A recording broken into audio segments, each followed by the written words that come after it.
Hello, my name is Brad Pinkerton. I'm the SeCan marketing rep for Manitoba. It's September the 13th. I'm just inside the Winnipeg perimeter at our Fort White plots.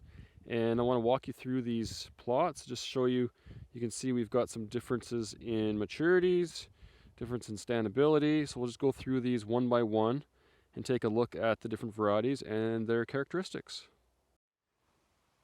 This is Barron R2X. It's a 2250 heat unit soybean, extend soybean from SeCan. So it gives us that dicamba resistance for those hard to control weeds like cleavers, wild buckwheat, kochia, ragweed.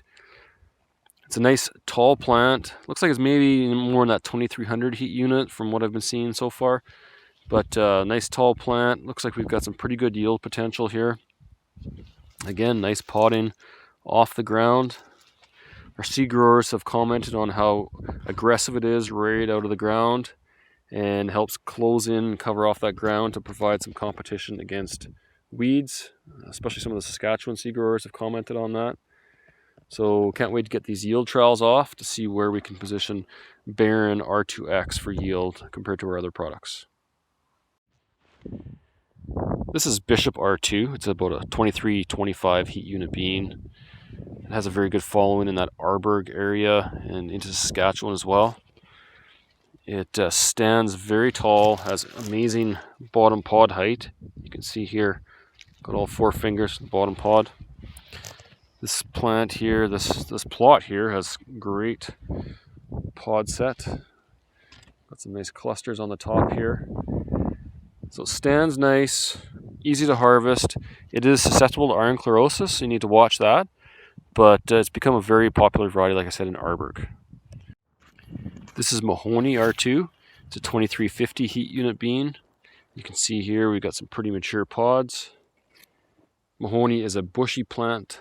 It's got lots of lateral branching, so it works in wider rows.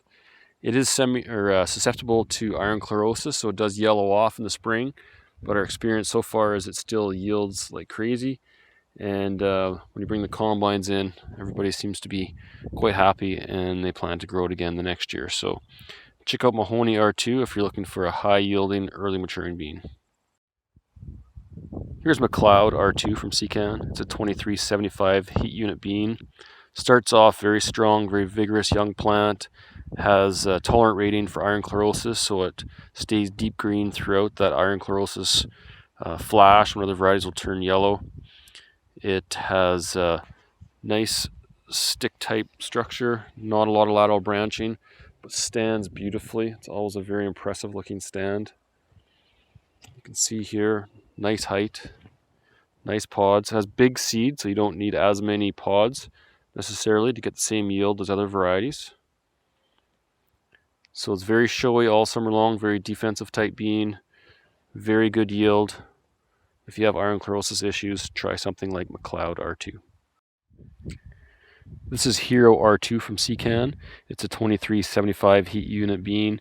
Quite often it comes in a little bit later than that. This year it seems to be maturing right where it should for a 2375 heat unit bean. It's a very bushy plant, so works well on wide row spaces. It has a semi-tolerant rating to iron chlorosis, and Phytophthora is a big issue this year, it seems like, in the Red River Valley, and this has the resistant gene 1C. So Hero R2. Here's Barker R2X. It's another extend soybean from SeCan. This is a 24-25 heat unit bean, so it'll fit in most of the main growing areas of Manitoba. What Barker gives us is the resistant gene for cyst nematode.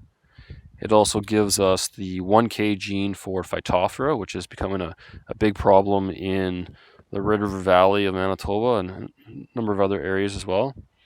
Barker seems to have that medium bushy type plant structure, so maybe 20-inch rows, kind of a medium tall plant. See where our maturity's at here. We still have these green pods, maybe coming in that, I would say for sure no earlier than that 24-25, maybe a little bit later compared to some of our other products. We don't have an iron chlorosis rating yet, but the testimonials from our seed growers so far has been that it performed very well, did not turn yellow, stayed nice and green. So hopefully we end up with a tolerant rating for iron chlorosis. Check out Barker R2X. We're looking at Gray R2. It's a Genuity soybean from SeCan. It's rated a 2450 heat unit bean, and it's usually right on that. This is a kind of a medium bushy bean. See a few green pods. You see some ripe pods here. Medium bushy. I believe it went from semi-tolerant up to the tolerant rating now for iron chlorosis. So pretty good bean for iron chlorosis. It has the 1C gene for Phytophthora. It's been yielding very well in that Carmen, Portage areas. Super bean to give a try to.